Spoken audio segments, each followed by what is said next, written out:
abalabi baffe aba RNTV mwe bali kubanga mukyatulaba n'otuwa obudde bwonna kakati olwaleero tuleese omusajja akoze erinnya muzannyi wa firimu, omusajja alina emirimu emirala gye yeekolera naye kigambibwa mbu omusajja ono awakanya nnyo eddiini, omusajja ono wa byabuwangwa na nnono era ebintu byakola byonna avoola eddiini, avumirira bannaddiini. Omusajja ono abulako katono okuzimba essabu. Kigambibwa mbu essabo lye yasooka okukola lyagwa, kakati azze mu Kampala asobole okukola essabo eddala. Omukulu ono kigambibwa mbu yitanira abakyala abakulu era singa oba toweza myaka gy'ayagala n'omutuukirira omwami ono takuwa budde ossa n'okuloopa oluusi mateeka nti omwana omuto atandise omwekwata. Era kigambibwa mbu ebintu ebyo byonna ebyamukako okuba nga asiba enviri sebo tugwaniriza. Mbaniriza okusinziira nga bwe mumpadde chance ogereko eri abantu masibye mutya oba musula mutya. Amanya nze Kalanzi. Kakati sebo byonna byeyogedde ekituufu kiri nti si bituufu. Kuba olinga agamba nti oyagala akundoole kuleetera abantu olowooza nti byogera byenkola naye nga ekituufu si byenkola bulazi. Kale obanga si byokola kakati olwaleero twagala tusooke twogere ku bintu ebimu tulina ekintu ekibadde kimbobya omutwe era bwe nakulabye n'abantu bye badde bakwogerako nti nno empewo z'ewamu zakulagira osiba enviiri. Yes. Nga sinaki si kya mpewo kyokka nti n'abakyala owettanira nabo bakuukubiriza okusiba enviiri. Kakati kankubuuze ssebo gwe ebyeddiini wabivaako okkiririza mu mpewo bintu nti bwe bityo? Bulaza olaba ebyo ebyeddiini amazima agakaawa eddiini gyemanyi eryemu gyenkulembeza. Eddiini ezo oba oyogera eddiini basikutegeera kubanga nga tuzze mu bujjajjaffe gye twava enagenda okuzaalibwa amanimba jjajja baffe nga be bantu abakulu. Kati nange nentwala nti kitegeeza nnyo okugoberera bajjajjange sinziira gye baava ne we batuuse nange we bantuusizza. Kitegeeza nti eddiini gye twandibadde twejumbira era nga tukulembeza ya buwangwa na nnono bwekitegeera. Kakati mu mbeera eyo nembuuza nti gwe tokkiriza mu mutonzi wansi eno Katonda, tomukkiririza n'omwana we Yesu boogeraku tobakkiririza? Yesu gwe boogera simumanyi ate Yesu simulabanga. Kati sisobola kukkiriza mu muntu gwe sirabaako bwekira buwulizi ate nga waliwo bajjajja bemanyi nti oyo yali jjajja azaala jjajja azaala taata. Kitegeeza abo mbambakkirizaamu kuba mbalabako era ne we babateeka bajjajjaffe ab'edda ennyo bwe babateeka nsobola okumanya nti kiri kijje kya jjajja gundi ng'okitegeera. So ebyo bya Yesu sibimanyi. Tekyemmanyi kimu obujjajja. Kati mbufunze kyogamba nti eddiini abantu bano ze basaba tugeze balokole bakatuliki baki bali mu kumala budde. Abo bonna bamala biseera kubanga nti eddiini y'obusamize y'obuwangwa n'ennono byetutambulirako kyekintu kyogamba nti kati kino kituufu kubanga okera ku makya kategeze abajjajja baba bakwagadde empewo ne zikusiima nti babakuwa obubaka mu kuviira nga weebase bakuloosa kino nomanya nti ensi etambula bweti era etambula bweti nzizaako ki.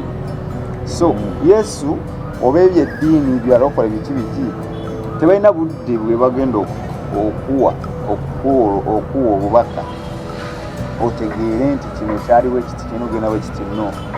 Ezo bizinesi sijja kwongera ku kyoyogedde. Eddiini bizinesi ye kankubuuza ekirala nga ggwe omuntu ategeera nti Yesu biki Yesu anaamuzaala Katonda. Ate kati nze bwe mba mpulira nti Yesu mwana wa Yozefu kati kiri bwe kiti. Katonda ye taata wa Yesu ow'omugulu. Yozefu ye taata wa Yesu ow'oku nsi. Kati kitegeeza Katonda omwana akayanira mukayanire. Ekintu ekyo kyogere ng'otunuulidde abakuwuliriza n'abagulako. Ngamba tiwoboga nti Yesu mwana wa Yozefu ate kati ebbali mpulira mwana wa Katonda. Kitegeeza Katonda omwana akayanira mukayanire. Si bwe kiri. Sijja kuzaako kigambo kyange. Ye n'ekira kyempulira nti ku nsi kwaliko Adamu ne Eva. Bazaala baana babiri. Kati bazaala babiri naye nzijja nempulira nti baana bwe bali babiri omu yatta munne ne basigalako bameka? Basatu. Kati oyo omwana waabwe ye yazaala mwani? Abasobola ku Alan TV ekibuuzo ekyo mujja kinziriramu, sijja kudda mu bibuuzo bya mukulu ono, wabula abatulaba bajja kuddamu. Naawe ansa osobola ogibawa oba ogimanyi? Ansa sigimanyi, koyi simanyi nnyo ebintu ebyo naye mbiwulira. Wabyabuwangwa nannono omukulu ono. Kakati ssebo nga tuvuddeko sayidi eyo. Ebikwogerwako ku bakazi abakulu b'oyagala nti n'abawala ab'emyaka gye wabavaako, tuyinza kyogerako ki? Eky'abakazi abakulu n'abawala abato abo, akansooke njogereko abaana abato abo. Ekisooka, abo abaana abato balaba tebaba n'amagezi oba tebasobola kuzimba mu bufunze. Abantu abakazi abakulu akuwa ekirowoozo ky'osobola okuzzaako. Singa kino kiga ozaako ki? Ate abakazi abakulu abo kiringa wosanga ekkubo kkole nga gwe oyitako buliisa okola otambuza kito kitambula Olira ssebo.